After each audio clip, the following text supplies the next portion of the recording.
Eu fiquei 4 meses sem convite, 4 meses de seguro-desemprego. Veja como Deus fez na vida do pastor Marcos Feliciano. E acabou o seguro-desemprego. No final da última semana, minha esposa me chamou e disse: filho, não tem mais arroz. O que tem dá para hoje, amanhã, não sei o que vamos fazer. E o meu sogro era fazendeiro. Só que eu disse para ela: o dia que você pedir para o seu pai alguma coisa, você está dizendo que não acredita na minha chamada. Porque se eu tenho Deus que me chamou, Ele vai cuidar. Porque quando Ele chama, Ele cuida. Como não tinha comida, eu me desesperei. Eu peguei a brasilinha e subi o alto da montanha e fui orar. Passei o dia inteiro no monte. Eu chorei, eu rolei no chão, eu rasguei a roupa, joguei pó na cabeça. Aquelas coisas de gente louca. 6:30 da tarde eu entrei na minha casa, entrei pela cozinha. Lá na mesa da cozinha, cheia de mantimento, sacolinhas de supermercado. E ao invés de eu ficar feliz, eu fiquei bravo. Eu parti para cima da Edileuza e gritei: você pediu para o seu pai, você me desonrou. Ela: não pedi, não foi para o pai. Eu disse: de onde veio isso? Ela disse: a irmã Hélia. Quando ela disse a irmã Hélia, eu sentei. Falei: quem? A irmã Hélia. Eu disse: a irmã Hélia, mãe daqueles 4 filhos, marido é bebum, aquela que trabalha de empregada doméstica na casa do José Ribeiro de Mendonça. Ela disse: é a irmã Hélia. Falei: mas o que ela fala? Ela contou uma história que louca. Ela disse que estava no mercado fazendo compra, e o Senhor fala com ela: Hélia, o que você está comprando para você, compra para o meu filho. Qual deles, Senhor? Marco Feliciano. Senhor, mas ele é genro do Solívio, que é fazendeiro. O Senhor disse: não discute. Eu preciso mostrar para ele que sou eu que cuido. E ela disse: Senhor, mas eu não tenho dinheiro. Ele diz: vai na sua poupança, saca da poupança e compra para ele. Tem uns 6 anos, eu estou na minha cidade andando, encontrei a irmã Hélia. Ela olhou para mim com um sorriso, já cabelo branquinho. Ela disse: posso te contar um testemunho? Eu falei: pode. Lembra aquela vez que eu fiz para você? Eu falei: nunca vou esquecer. O meu patrão me deu uma casa no valor de 600 mil reais. Me aposentou com honra. Cuida da gente, manda coisa na nossa mesa.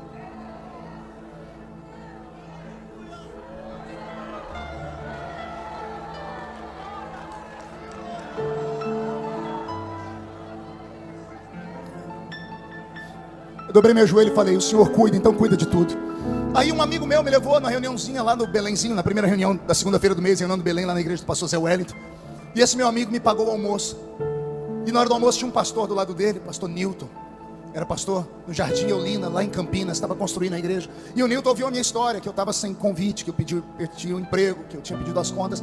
Ele olhou para mim e disse assim: você vai pregar domingo na minha igreja? Não sei quanto eu vou lhe dar, mas pode ir que a gasolina eu garanto e você não volta de mão vazia. Eu jejuei a semana inteira, foi a primeira vez que eu saí como um itinerante. Cheguei na igreja, o pastor me levou para o púlpito. Uma igreja estava em construção ainda. Eu não sabia pregar, não tinha essa eloquência, não tinha essa capacidade de articulação de Bíblia. Eu era só um sonhador. Eu estou sentado no púlpito da igreja dele. De repente eu olho na frente da porta, vem entrando 3 homens. Um está sendo arrastado pelos outros 2. Eles se ajeitam no banco. O culto prossegue. Quando ele me deu a palavra, eu comecei a pregar. 10 minutos de palavra, deram um grito dentro da igreja, mas tão alto que a igreja inteira parou e eu tomei um susto. Quando eu olhei no meio do corredor, um homem partiu do fundo da igreja, veio correndo, subiu no púlpito e agarrou o microfone da minha mão. Os diáconos não conseguiram segurar ele, a igreja entrou em transe. Eu não sabia se era louco, se era bêbado. Eu não sabia o que fazer, eu fiquei em choque. O homem agarrou o microfone e deu uma rajada de língua estranha. E falou: vocês lembram de mim? Eu estava no hospital morrendo até hoje cedo. O pai foi me buscar lá porque o médico deu alta e disse: leva para morrer em casa. Último estágio da meningite. Os nervos do corpo dele já não funcionavam mais, ele se arrastava. Ele ficava com a língua para fora babando. Era um homem que entrou arrastado por 2 dentro da igreja. O pai e o tio levaram ele para o culto. O pai me trouxe aqui hoje. E enquanto o culto estava indo, eu só estava aqui tentando prestar atenção, que eu não tenho articulação de mais nada. Esse moço aqui começou a pregar, eu não entendia nada que ele pregava, mas de repente, eu olhei aqui do meu lado e eu vi um homem de fogo. Ele pegava fogo do pé, fui levantando a cabeça, tinha fogo até na cabeça dele. Ele fez assim para mim. Levantou a mão e botou a mão na minha cabeça. O fogo estava na mão dele, pegou da cabeça e foi até os pés. Foi destravando tudo. Eu dei um grito e estou aqui curado. Acabou o culto. Não teve como eu pregar mais. A notícia esparramou: tem um menino aí que Jesus usa em cura. Mas eu nem tinha orado para Jesus curar. A agenda abriu em Campinas, Hortolândia e Sumaré. Essas 3 cidades mataram a minha fome por 1 ano. Hortolândia, Sumaré e Campinas. E eu louvo a Deus por todos aqueles irmãos das igrejinhas que me levaram. E eles me deram a chance de começar a ficar conhecido. Um belo dia, sabe Deus como isso foi acontecer? Eu fui parar aqui no estado do Paraná, vizinho de vocês, uma cidade chamada Mauá da Serra.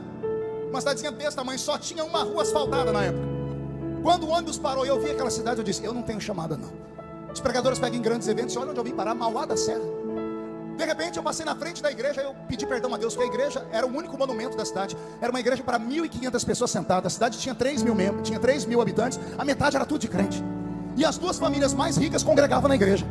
E as duas famílias brigavam para ver quem dava o dízimo maior. Por isso que a igreja era rica, tinha todas as coisas grandes. Eu estou pregando no culto, entra pela porta do culto um homem forte, bonito, cabelo preto, usando brilhantina, de terno, gravata. Eu falei, eu já vi esse homem em algum lugar, mas não sabia quem era. Quando termino de pregar, descobri que era Mateus Jensen. Saudoso irmão Mateus Jensen, dono da rádio Marumbi, que depois vendeu a rádio Marumbi para o pastor Cisino Bernardino. Mateus me ouviu pregar e ele tinha um aparelhinho que ele transmitia o culto via rádio. E quando ele colocou no meio da minha pregação a minha mensagem pelo rádio, pastor Zilmar, o Paraná inteiro parou para ouvir. E começou a chover a ligação do rádio dele dizendo assim: onde é que vocês conseguiram essa pregação do pastor Mauro Ferreira? Quem foi Mauro Ferreira? Maurinho Ferreira foi um dos maiores pregadores do Brasil. Estudou ao lado do pastor Idecaso Takayama, lá no IBAD, no estado de São Paulo. Maurinho morreu num acidente de carro com a dupla Otoniel e Osiel, irmãos de Osés de Paula. Eles cantavam e Maurinho pregava. Um acidente de carro ceifou a vida dos três. E a minha voz era parecida com a dele, e o jeito de pregar era igual ao dele. Mateus Jensen era um caçador de talentos. Foi ele que deu para o Brasil, através da sua emissora, Eram Sem Ovelhas. Ele gravou Mara Lima, ele gravou Júnior, Canarinhos de Cristo, os cantores de antigamente, aqueles que nós crescemos ouvindo.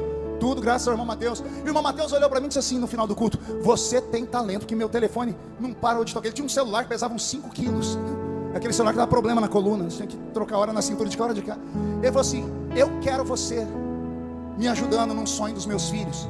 O ano que vem vai ser um ano político, e os meus 2 filhos serão candidatos a deputado federal e estadual, e eu quero que você me ajude a fazer a campanha deles na igreja. E eu, santarrão, disse: eu falar de política no púlpito? Ele disse: não, você não vai falar de política, você só vai pregar. Você só prega e o resto é com a gente. Eu falei: então o senhor me deixa orar primeiro? Eu sem agenda. Veio a agenda e eu dispensando. O senhor me deixa orar? Ele disse: pode orar, está aqui meu telefone. Eu saí dali, fui em um evento em Uberlândia, numa extensão do Gideões Missionários da Última Hora, numa manhã missionária. Alguém lá ficou sabendo que eu era de Orlândia, pertinho de Uberlândia, me deram o microfone. Eu falei 5 minutos. No meio da palavra levantou uma diretora do círculo de oração e disse: assim diz o Senhor, anote, dentro de um tempo, e metade de um tempo, eu vou abrir uma porta, e eu sopro o seu nome pelo mundo todo. Cheguei nos irmãos mais conhecidos. O que é um tempo? E metade de um tempo? 1 ano e meio. Fiz os cálculos. Os cálculos davam exatamente no mês de setembro, que antecederia a campanha eleitoral do ano seguinte. Eu falei: será? Fui orar. Orando ao Senhor, o Senhor disse: pode ir. Liguei para o irmão Mateus, disse: irmão Mateus, sou eu. O menino lá falou: pois não, eu quero. Ele falou: então vem para cá. Me mandou uma passagem de ônibus, me hospedou numa casa de madeira. Eu pregava de manhã, de tarde, de noite, de madrugada. Eu preguei no estado do Paraná inteiro. E ele falou para mim: você tem algum sonho, garoto? Eu falei: eu tenho. Qual?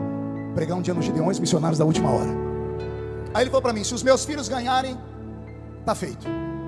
Naquele ano os filhos perderam. Eu nem cobrei a promessa que os filhos perderam. Mas um dia ele me ligou e disse assim: Marco, eu estava orando e Deus falou comigo que é para eu cumprir o desejo do seu coração. O ano era 98. Ele diz: ora aí até o ano que vem, porque eu vou falar com o pastor Cisino. E o irmão Mateus falou com o pastor Cisino. E eu vim pregar em 1999 debaixo de uma tenda pequena que ficava na frente do ginásio, que era metade desse aqui. E quando eu fui pregar, eu perdi a minha Bíblia, porque eu vim de ônibus ali de Balneário para cá, dentro do ônibus cheio de gente. A minha esposa com a saia colocou a Bíblia e o paletó por cima. Quando ela levantou, pegou o paletó, a Bíblia escorregou por debaixo do banco. O esbocinho que eu tinha feito estava lá, e eu não tinha esboço para pregar. Pastor Isaías, aquele grandão, Isaías Gonçalves, ele viu que eu estava tremendo. Eu falei: está tremendo por quê, menino? Eu disse assim: porque a minha Bíblia com a mensagem que eu ia pregar. Ele olhou para mim e disse assim: quero ver se tu é bom mesmo agora. Dá uma Bíblia aí, Zera. Pegou uma Bíblia, rasgaram o plástico e era: prega. E eu preguei. Eu não sei o que eu preguei. Eu sei que eu preguei. Eu sei que virou tudo do avesso. Eu era tão maluco, um irmão disse, me encontrei com um irmão um dia desse, assim: eu lembro que você falou assim: Jesus, transforma o mar de Balneário em gasolina. Eu não vou nem falar para quê. Olha as loucuras. E naquele dia alguém falou assim: ó, ele tem talento. O pastor Cisino ficou sabendo, então você vai pregar no ginásio de tarde. Domingo à tarde eu cheguei aqui, foi um ano que fizeram um sorteio de um carro. Lembra disso? Sortearam um carro aqui. E eu fiquei sentado, mandaram chegar às 2. Cheguei 2 horas e sentei. 5:30 da tarde, me deram o microfone. E eu preguei os 4 poderes que lutam pela vida de um missionário. E naquele dia, as pessoas não sabiam o meu nome, mas chegavam ali na tenda e diziam assim: eu quero a fita daquele menino. Qual? Aquele menino. O menino que gritou. No ano seguinte eu voltei como pregador e preguei o sonho de José. Aí ele chegava ali, não sabia o meu nome. Queremos a fita daquele menino. Qual menino? O sonhador. O menino sonhador. texto que eu li é profético. Aqueles que sonham sempre serão perseguidos, humilhados, maltratados. E sempre que você chegar no ambiente, vão olhar com desdém e vão dizer: ih, para aqui, lá vem o sonhador. Pois a partir desta tarde vai acontecer algo no mundo cósmico, no mundo metafísico, no mundo que transcende, que Deus vai tirar coisas e colocar coisas. Ele vai abater, Ele vai levantar, Ele vai matar, Ele vai dar vida, Ele vai tirar governo, colocar governo. Ele vai criar uma história, vai criar um movimento, só para provar àqueles que não acreditam em sonhos, que Ele ainda tem os seus sonhadores.